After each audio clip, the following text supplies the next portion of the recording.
दोस्तों पहले 3 ओवर में सिर्फ 9 रन बनने के बावजूद अगले 7 ओवर में केकेआर ने जबरदस्त अंदाज में 100 रन ठोक दिए। इस मोमेंट पर ऐसा लगने लगा कि स्कोर 200 प्लस तो जरूर जाएगी, बल्कि 230 रन तक जाने की उम्मीद भी बढ़ गई थी। इसकी बड़ी वजह थी केकेआर का पावर हिटिंग लाइनअप, जिसमें सभी बैट्समैन ताबड़तोड़ शॉट खेलने में माहिर थे। रहाणे के साथ सुनील नारायण भी क्रीज पर सेट हो चुके थे और ताबड़तोड़ बैटिंग कर रहे थे। पहले 10 ओवर तक ऐसा लग रहा था कि केकेआर 200 प्लस स्कोर आसानी से बना लेगी, लेकिन ठीक उसी वक्त आरसीबी के बॉलर्स ने जबरदस्त कमबैक किया और आखिर 10 ओवर में आरसीबी की गेंदबाज इतनी शानदार बॉलिंग की कि केकेआर के बल्लेबाज के पास भाई साहब कोई जवाब ही नहीं बचा। सबसे पहले रसिक सलमान ने अपने बेहतरीन पेस वेरिएशन से नारायण का विकेट लिया। इसके बाद भाई साहब कुणाल पांड्या ने तो पूरी गेम ही पलट दिया। वैसे तो कुणाल एक स्पिनर है, आप लोगों को पता है, लेकिन इस मैच में उन्होंने तेज गेंदबाज की तरह बॉलिंग की और विकेट कीपर बल्लेबाज वेंकटेश अय्यर को उन्होंने एक ऐसी बाउंसर मारी कि अगली गेंद पर हेलमेट लगाकर आना पड़ा। दोस्तों कुणाल पांड्या ने ज्यादा टर्न नहीं लिया, लेकिन उनकी गेंद तेजी से स्टंप की ओर ही आ रही थी,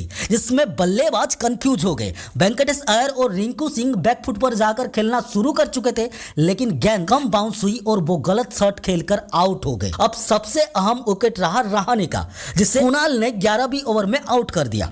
अगर वो आउट नहीं होते तो केकेआर का स्कोर कहीं बड़ा हो सकता था और उनके आउट होते ही दोस्तों केकेआर की बल्लेबाजी पूरी तरह से बिखर गई और कोई भी बड़ी पार्टनरशिप नहीं बनी। हालांकि डेथ ओवर्स में आंद्रे रसल के होने से उम्मीद थी केकेआर वापसी करेगी, लेकिन आरसीबी की कप्तान रजत पाटीदार ने 16वें ओवर में सुशांत शर्मा को बॉलिंग पर लगाया, जो बहुत बड़ा रिस्क था क्योंकि उनके पास और बेहतरीन बॉलर थे। लेकिन दोस्तों ये फैसला रजत पाटीदार के लिए सुपरहिट साबित हुआ। सुशांत ने रसेल के खिलाफ पहली गुगली डाली, फिर अगले गेंद लेग स्पिन थी जिसे रसेल ने चौका मार दिया, लेकिन तीसरी गेंद फिर से गुगली थी जिसमें रसेल पूरी तरह से चकमा गए और वो क्लीन बोल्ड हो गए। इसके बाद दोस्तों आरसीबी के पेसर डेथ ओवर्स में शानदार गेंदबाजी करते रहे और खासकर जॉस हेजलवुड, जिन्होंने 19वां ओवर बेहतरीन डाला और अंतिम ओवर में सिर्फ 10 रन दिए। आखिर में जिस केकेआर की टीम से 200 प्लस का स्कोर की उम्मीद थी, उसे आरसीबी के बॉलर्स ने सिर्फ 174 रन पर ही रोक दिया और आखिर 10 ओवर में सिर्फ 67 रन दिए और 6 विकेट लिए। ये एक जबरदस्त कमबैक परफॉर्मेंस था जिससे आरसीबी ने मैच को पूरी तरह से अपने नाम कर लिया।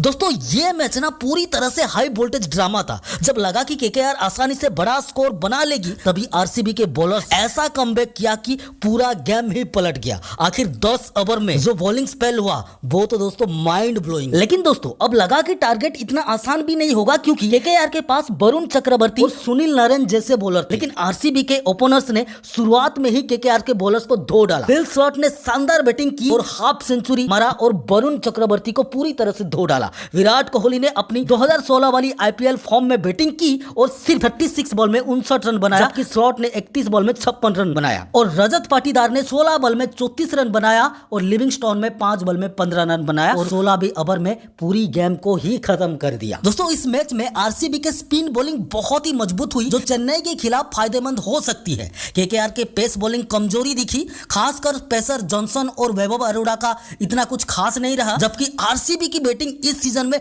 बहुत खतरनाक लग रही है। अगर ये मोमेंटम बनाए रखते हैं तो क्या इस बार ट्रॉफी आरसीबी के नाम होगी? आरसीबी की ये जीत क्या उन्हें प्लेऑफ तक ले जाएगी या केकेआर अपने बॉलिंग डिपार्टमेंट में सुधार कर पाएगी? कमेंट में जरूर बताइएगा और आईपीएल कवरेज के लिए इस चैनल को सब्सक्राइब करना मत भूलिएगा। मिलते हैं दोस्तों अगले एक वीडियो में, तब तक के लिए जय हिंद, वंदे मातरम।